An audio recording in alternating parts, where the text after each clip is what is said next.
Hey everyone, welcome back. I'm Lena. And I'm Marcus. Today we're talking about four things that sound complicated but actually matter to normal people. First, there's this new thing called Grok Bot. It's not just another chatbot, it's more like hiring an AI employee that can log into your apps and actually finish jobs for you. Then we've got Nigel Farage winning a by-election in Britain that he basically forced himself, and skipping the count because of a supposed threat. JPMorgan just dumped one of the biggest prediction market platforms over regulatory fears. Forced himself, and skipping the count because of a supposed threat. And finally, is X turning into Reddit? People are saying the algorithm now punishes posts so hard when they get reported that coordinated groups can kill stories they don't like. We're going to explain all of it in plain English and argue a bit along the way. Let's go. Okay, start with Grokbot. Most people know Grok as the AI you chat with on X or the app. Grokbot is different. It's an actual agent. It gets its own little computer in the cloud. You can give it a job like go through my emails, draft replies in my style, update the spreadsheet, and book that flight. And it will open the real websites and apps, sign in, click around, and come back with the finished work. So it's not just answering questions, it's doing the clicking and the typing.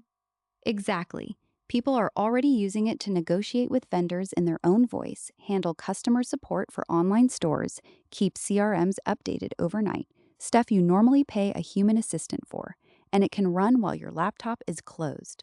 Sounds powerful, but also a bit creepy. You're giving an AI the keys to your email and bank-ish tools? That's the trade off. Right now, it's only in beta for the highest tier Super Grok and some Cursor subscribers. XAI is being careful, but the idea is you treat it like a teammate. You check its work, approve big decisions, and it learns how you like things done. Other recent Grok stuff people should know. They just dropped Grok 4.6, which is better at long projects and coding. Grok Build, the coding agent, keeps getting updates almost daily, and Imagine can now make better images and short videos. The whole direction is moving from chat with me to do real work for me. Okay, useful if it works. Still feels early. Next story, British politics. Nigel Farage just won the Clacton by-election. He got about 63% of the vote. Second place was a novelty candidate called Count Binface with nearly 27%. The big parties mostly didn't even bother running. He forced this by election himself after resigning over questions about a big donation he didn't declare. Then he didn't even show up to the count. He said police warned him of a plot to disrupt it. The police later said they didn't give that advice. So what does the win actually mean? For everyday people watching from outside the UK, it's mostly a political statement. Farage gets to say, the voters still want me, and waves a bigger majority around. But because the serious opposition stayed home, it's not the same as beating Labour or the Conservatives in a real fight. It's more like a carefully staged victory lap. Who can pull this kind of move?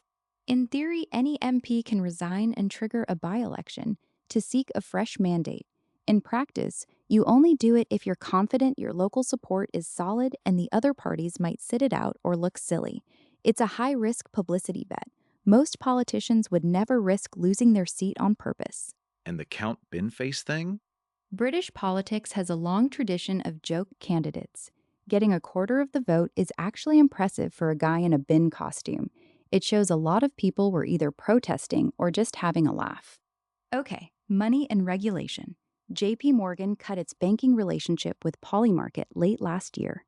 Polymarket is the big prediction market site where people bet on elections, sports, world events, all of it. Why did the bank do it? Official reason is regulatory concerns. Prediction markets still sit in a gray area. Some people treat them like gambling, others like financial instruments. Banks hate gray areas because if regulators decide later that something was illegal, the bank can get in trouble for providing the pipes. Polymarket already had a run-in with the CFTC a few years ago and paid a fine. Is there a press release? No clean public statement from the bank that I've seen. The story came out through the Financial Times. Polymarket says they still have other commercial ties with JP Morgan and have moved to a different bank for the core accounts. Does losing a big brand like JP Morgan actually hurt them? In the short term, it creates hassle. You have to move accounts, explain things to customers, look a bit less mainstream. But Polymarket is still growing, and the bank didn't cut every single connection. They're even still talking about maybe helping with an IPO later. So the revenue hit doesn't look catastrophic. It's more of a caution signal to the whole industry. Big banks will still walk away when the regulatory picture is fuzzy. Classic bank move. Stay close enough to make money later, but not close enough to get blamed if something goes wrong. Pretty much. Last one. X just open sourced more of its For You algorithm.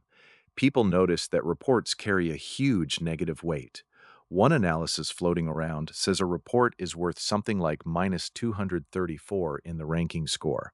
A few coordinated reports can tank a post's reach hard. So the worry is that activist groups can just mass report stuff they dislike and make it disappear from most people's feeds, the same way downvote brigades work on Reddit. Is that fair? Partly. Negative signals are very strong by design because X doesn't want to keep showing people things that make them hit report or not interested.